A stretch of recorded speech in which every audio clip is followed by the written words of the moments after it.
Everyone wants to lose fat, but most people are doing it the hard way. They cut calories drastically. They spend hours on the treadmill. They try diet after diet, and yet the results are slow, frustrating, or they don't last. Sound familiar? You eat less. You exercise more. You do everything you're supposed to do, but the scale barely moves. Or worse, it goes down for a while, then creeps right back up. Here's the truth most people don't realize. The problem usually isn't your effort. It's not your willpower. It's that you don't fully understand how your body actually burns fat. What if there was a better way? What if you could work with your biology instead of fighting against it? Today, we're going to explore what science has discovered about fat loss. Not theories, not trends, but real research-backed tools that you can start using right away. No extreme diets, no spending your life at the gym. Just understanding how your body works and using that knowledge to your advantage. This is educational content, not medical advice. If you have health conditions, please consult your doctor before trying anything new. Now let's start with the basics, because we need to get this out of the way first. You've probably heard this before. Calories in versus calories out. Eat more than you burn, you gain weight. Eat less than you burn, you lose weight. This is true. There's no way around this fundamental rule. Anyone who tells you otherwise is not being honest. But here's what most people miss. The calories out part is not fixed. It's not just about how much you exercise. Your body has systems that control how many calories you burn throughout the day. And you can influence these systems. You can actually increase how many calories your body burns. And more importantly, you can do it in ways that specifically target fat. That's what this video is about. The science-backed tools that help your body burn more fat more efficiently. Let's begin with something most people have never heard of. Your nervous system is directly connected to your fat cells. Yes, you heard that right. There are actual nerves that run from your brain and spinal cord directly into your fat tissue. Scientists have known about this for years, but it's rarely talked about in mainstream fitness. When these nerves fire, they release a chemical called adrenaline. Some scientists call it epinephrine, but it's the same thing. You might know adrenaline as the fight or flight hormone. It's what makes your heart race when you're scared or excited. But adrenaline does something else that most people don't know about. It tells your fat cells to release fat into your bloodstream. Think about what this means. Your brain has a direct line of communication to your fat. When it sends the signal, fat gets released. When it doesn't send the signal, fat stays locked in storage. This changes everything we think about fat loss. It means you're not just passively burning calories. Your nervous system is actively controlling whether fat gets released or not. And here's the exciting part. You can activate your nervous system in specific ways to help release more fat. That's exactly what the tools we'll discuss today do. They trigger this neural pathway that controls fat release. But before we go further, you need to understand how fat burning actually works. Because many people get this wrong, and it's why they get frustrated despite doing everything right. Burning fat happens in 2 steps. This is important, so pay attention. Step 1 is called mobilization. This is when fat leaves your fat cells and enters your bloodstream. The fat breaks away from storage and starts floating in your blood, ready to be used for energy. Step 2 is called oxidation. This is when that fat in your blood actually gets burned inside your muscles. The fat enters your muscle cells and gets converted into energy you can use. Here's the problem that catches many people. Many things can trigger step 1. The fat leaves storage and enters your blood. But if step 2 doesn't happen, that fat just floats around in your bloodstream. And eventually, it goes right back into storage. You've done all that work to release the fat, but you didn't actually burn it. so it returns to where it came from. This is why some people do all the right things but still struggle to lose fat. You need both steps to happen: mobilization and oxidation. Release the fat, then burn it. The tools we're about to discuss help with both steps. Some trigger the release of fat, others help your body actually burn it. The most powerful tools do both at the same time. Now, let me tell you about a fascinating discovery that changed how scientists think about metabolism. Back in the 1960s and 1970s, researchers in England noticed something strange. Some people ate a lot of food way more than they needed, but they never gained weight. Other people ate less, but still gained weight easily. This puzzled the scientists. Same calories going in, but very different results coming out. Why? The researchers decided to observe these people very closely. They watched how they moved, how they sat, how they went about their daily lives. And they found something surprising. The people who didn't gain weight had one thing in common. They moved constantly, not exercise. Just small movements throughout the day. They bounced their legs while sitting.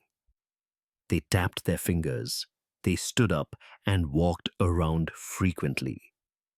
They never sat completely still. The researchers called them fidgeters. These small movements seemed insignificant. Who thinks bouncing your leg matters? But when scientists added up all these tiny movements over an entire day, they found they burned a lot of calories. Later research, including work by Dr. James Levine at the Mayo Clinic, confirmed and expanded on this discovery. The difference can be up to 2,000 calories per day between someone who moves a lot and someone who sits still. Think about that. 2,000 calories. That's more than many people eat in an entire day, just from small movements. Scientists call this NEAT. It stands for non-exercise activity thermogenesis. It's the energy you burn from movements that aren't formal exercise. Fidgeting, standing instead of sitting, walking around your house, pacing while on the phone, cooking, cleaning, all of these count toward NEAT. And here's why it works for fat loss specifically. These small movements trigger your nerves to release adrenaline into your fat tissue. Remember, adrenaline is the signal that tells fat to leave storage. The more you move, even in tiny ways, the more signals get sent, the more fat gets released and burned. So if you work at a desk all day, this is crucial for you. Start moving more. Stand up every hour. Bounce your leg while you work. Pace around when you take phone calls. Walk to your colleague's desk instead of sending an email. These tiny changes can make a real difference over weeks and months. You're not just burning a few extra calories, you're activating the neural pathway that releases fat. Now let's talk about something that might surprise you: cold. When you get cold, your body shivers. That's a natural response to generate heat and keep your core temperature stable. But shivering does much more than just warm you up. When you shiver, your nervous system releases adrenaline into your fat cells. That same adrenaline we've been talking about. But there's more happening. Your shivering muscles also release a substance called succinate. Scientists discovered that this substance activates a special type of fat called brown fat. Now, brown fat is completely different from regular white fat. They work in almost opposite ways. White fat is what most people think of when they think of body fat. It stores energy. It just sits there, holding on to calories waiting to be used someday. This is the fat around your belly, your thighs, your arms. Brown fat is different. Brown fat actually burns energy to create heat. It's packed with mitochondria, which is why it looks brown under a microscope. Brown fat is like a furnace inside your body. It takes calories and converts them directly into heat. Here's something interesting about brown fat. For decades, scientists believed it only existed in babies. Babies need brown fat to stay warm because they can't shiver effectively. Scientists thought adults lost their brown fat as they grew up. But in 2009, multiple research teams around the world independently confirmed something surprising. Adults do have brown fat. It's concentrated around the neck and upper back between the shoulder blades. This discovery changed everything. It means adults can activate brown fat to burn extra calories without even moving. The brown fat just sits there burning energy to produce heat. How do you activate brown fat cold exposure? But you have to do it the right way. Research shows the most effective method is to get into cold water until you start shivering, then get out. Don't dry off. Wait 1 to 3 minutes while you're still cold and wet. Then get back into the cold water. Repeat this 2 or 3 times. Going in and out like this triggers more shivering than just staying in the cold continuously. Your body keeps getting shocked by the cold over and over. More shivering means more adrenaline release and more brown fat activation. If you have heart problems or cardiovascular issues, please talk to your doctor before trying cold exposure. And never jump into extremely cold water suddenly. That can shock your system and be dangerous. Start with water that's cold enough to be uncomfortable, but not painful. For some people, that might be around 15 degrees Celsius or 60 degrees Fahrenheit. Find what makes you shiver and work with that. Now let's talk about exercise, because how you exercise matters just as much as whether you exercise. First, let's talk about intensity. High-intensity exercise like sprinting, heavy weight lifting, or HIIT workouts releases a lot of adrenaline. Your body perceives high intensity as a demand and it responds by releasing adrenaline. As we discussed, adrenaline signals your fat cells to release fat into your bloodstream. Low-intensity exercise like walking or light jogging releases less adrenaline. But here's the interesting part. Low-intensity exercise is actually when your body prefers to burn fat for fuel. At low intensities, fat is the primary energy source. So what's the best strategy for burning fat? Combine both. Start with high intensity to release fat into your blood. Get that adrenaline pumping. Get the fat mobilized and flowing. Then switch to low intensity to actually burn that fat. For example, you might do 20 to 30 minutes of weight training or sprint intervals. Really push yourself. Then follow it with 20 to 30 minutes of walking or light cycling. The high intensity mobilizes the fat. The low intensity oxidizes and burns it. Now, let's talk about eating before exercise. When you eat especially carbohydrates, your body releases insulin. Insulin has many jobs, but one of its main functions is to help store energy. When insulin is high, your body is in storage mode. Fat stays locked away. Think of insulin like a traffic light. When insulin is high, the light is red. Fat cannot leave storage. When insulin is low, the light is green. Fat can be released and burned. Research shows that if you exercise without eating first, what scientists call fasted exercise, and you exercise long enough, about 90 minutes or more, your body shifts to burning significantly more fat compared to when you ate beforehand. Some people do fasted exercise by working out first thing in the morning before breakfast. They've fasted all night while sleeping, so their insulin is already low. However, this doesn't work for everyone. Some people feel dizzy, weak, or nauseous when exercising on an empty stomach. If that's you, don't force it. Eating before exercise is still far better than not exercising at all. The most important thing is that you actually do the exercise. Consistency matters more than perfect timing. Now let's talk about some natural compounds that can support your fat-burning efforts. First, caffeine. You probably already use it every day. Caffeine stimulates your body to release adrenaline. When you drink coffee or tea, your adrenaline levels increase. As we've discussed, adrenaline signals your fat cells to release fat. Research shows that consuming caffeine about 30 to 40 minutes before exercise can increase the amount of fat you burn during that workout. The effective dose is around 100 to 400 milligrams. That's roughly 1 to 2 cups of regular coffee. If you're sensitive to caffeine, start with a lower amount and avoid drinking it too late in the day because it can affect your sleep. Second is yerba mate. This is a traditional tea that's been consumed in South America for centuries. Yerba mate does something interesting in your body. It stimulates the production of a substance called GLP-1. You may have heard about expensive weight loss medications like semaglutide. These drugs work by increasing GLP-1 in your body.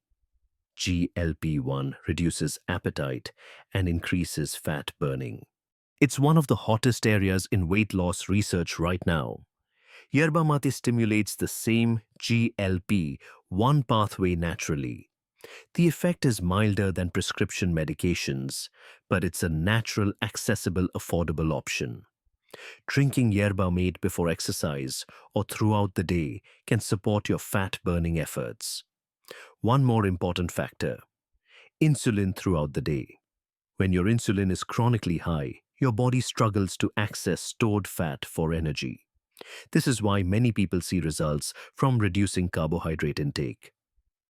Fewer carbs means lower insulin levels. Lower insulin means easier access to stored fat. You don't need to eliminate carbohydrates completely, but being mindful of when and how much carbohydrate you eat can help. Some people keep carbs low during the day and eat most of their carbohydrates at night. This keeps insulin low during active hours. Find what works for your lifestyle. The key principle is simple: lower insulin allows more fat burning. So let's bring everything together.